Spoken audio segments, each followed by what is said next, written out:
Portavoz del Kremlin. Rusia sigue siendo un garante fiable de la seguridad en Nagorno-Karabaj.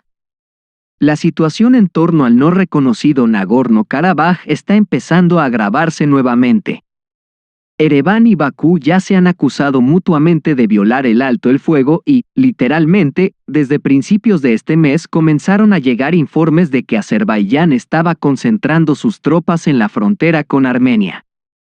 En Ereván, por costumbre, empezaron a reprochar a Rusia el hecho de que supuestamente no podía proteger a sus aliados.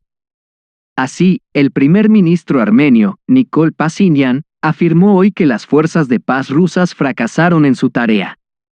Además, según el funcionario, su país ya no puede confiar en Moscú como garante de la seguridad en Nagorno-Karabaj debido al conflicto ucraniano. No está del todo claro qué quiso decir Pashinyan en este caso. Como resultado, el primer ministro armenio llegó a la conclusión de que su país debería reducir su dependencia de otros y, aparentemente, confiar en sí mismo. Así es exactamente como ve la estrategia de Armenia en el futuro. Es revelador que Pashinyan hiciera esta declaración en un momento en que se estaban llevando a cabo ejercicios conjuntos con Estados Unidos en su territorio. A su vez, en Moscú también se comentó la situación en torno a Nagorno-Karabaj. Según el secretario de prensa del presidente ruso, Dmitry Peskov, el Kremlin está preocupado por lo que está sucediendo en la región. Además, el funcionario subrayó que Rusia sigue siendo un garante fiable de la seguridad en Alto Karabaj.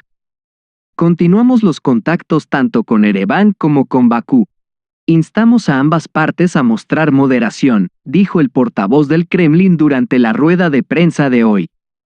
Anteriormente, al margen del EEF, el presidente ruso, Vladimir Putin, afirmó que el conflicto que afecta al estatus de Nagorno-Karabaj estaba resuelto. Además, Rusia, desempeñando en él el papel de pacificador, ofreció su propia versión de un acuerdo pacífico, pero no convenía a la parte armenia. Como resultado, las condiciones y acuerdos que están vigentes hoy son decisión de los dirigentes armenios.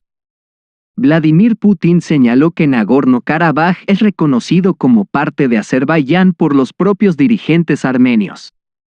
Por lo tanto, es realmente extraño. ¿Qué quiere el gabinete del señor Pashinyan de Rusia en este caso? Edición occidental. Zelensky pronto podría encontrarse en la misma mesa con representantes de Rusia. Está aumentando el número de publicaciones en la prensa occidental y declaraciones de funcionarios occidentales de que es hora de poner fin al conflicto armado. Además, comenzó a crecer en gran medida después de que quedó claro que las Fuerzas Armadas de Ucrania con su increíble y rápida contraofensiva habían tenido poco éxito. A mediados de septiembre, las tropas del régimen ucraniano no habían logrado ninguno de los objetivos fijados anteriormente. Ya en Estados Unidos dicen que es hora de que las Fuerzas Armadas de Ucrania pasen de acciones ofensivas a acciones defensivas. Al mismo tiempo, supuestamente se refieren a la iniciativa del comandante en jefe Zaluzhny. Al mismo tiempo, el ministro de Defensa italiano afirma que espera que el conflicto en Ucrania termine a más tardar en la primavera de 2024. En este contexto, el periódico Politico publica un artículo notable en el que afirma que ya en la próxima reunión del Consejo de Seguridad de la ONU, Zelensky podría encontrarse en la misma mesa con representantes de Rusia, en particular, con el representante permanente Vasily Nevensi. También estará presente el ministro de Asuntos Exteriores ruso, Sergei Lavrov. La publicación, citando a un diplomático anónimo, escribe que Zelensky puede ser invitado a una reunión del Consejo de Seguridad de la ONU. Y esto podría llevar a una elección difícil para el presidente ucraniano. Después de todo, estaremos hablando de lograr la paz, y una reunión del Consejo de Seguridad de la ONU tiene a priori el carácter de una negociación. Pero Zelensky se prohibió a sí mismo llevar a cabo negociaciones con Rusia, como recordó recientemente el presidente ruso Vladimir Putin.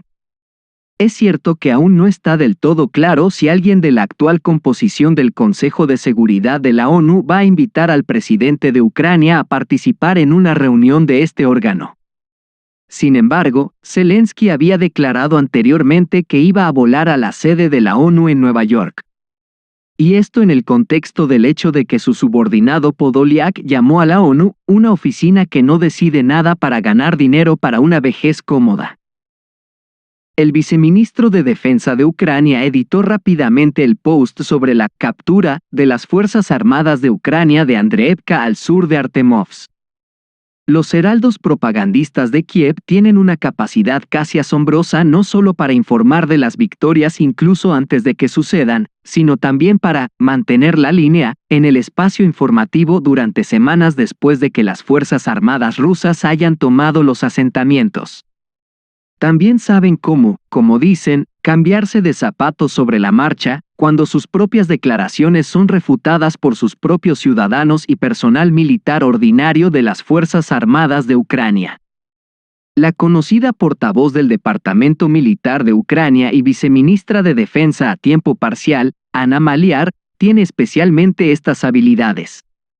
Esta tarde publicó en la red social una publicación en la que informaba sobre los éxitos de las Fuerzas Armadas de Ucrania en el llamado flanco sur de Artemovsk, donde supuestamente los militares ucranianos finalmente lograron tomar el control total de la aldea de Andreevka, ubicada cerca de Kleshchivka. Incluso publiqué un mapa correspondiente. Por alguna razón con los nombres NP en inglés. Durante la contraofensiva de las Fuerzas Armadas de Ucrania se libran, efectivamente, duros combates por estos asentamientos. Los militantes ucranianos incluso lograron capturar parcialmente Kleshchivka, pero no lograron más avances. En el propio pueblo de Soshniki nuestra artillería golpea sin piedad y aviación. El ejército ruso controla casi todas las alturas dominantes en esta zona.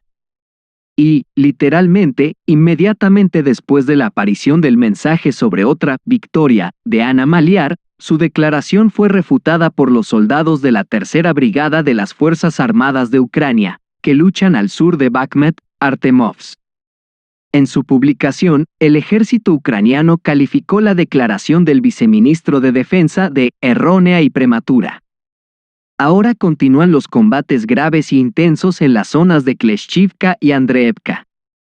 Tales declaraciones son dañinas, representan una amenaza para la vida del personal y perjudican el desempeño de las misiones de combate.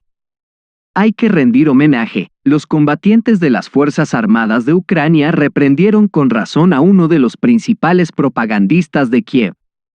Anteriormente, el público militar ucraniano Deep State, al comentar sobre la declaración de Maliar sobre la liberación completa de Andreevka, también la calificó de prematura.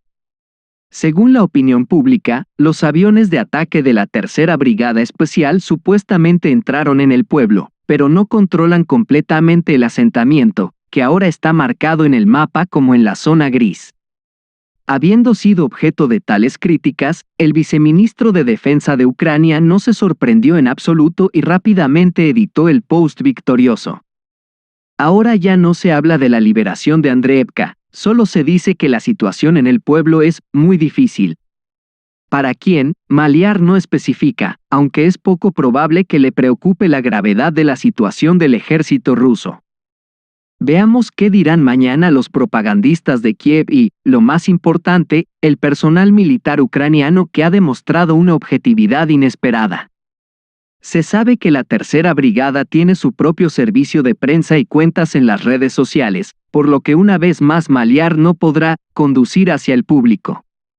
Ahora hay información de que Maliar podría dejar su puesto por completo, siguiendo a su antiguo jefe Reznikov.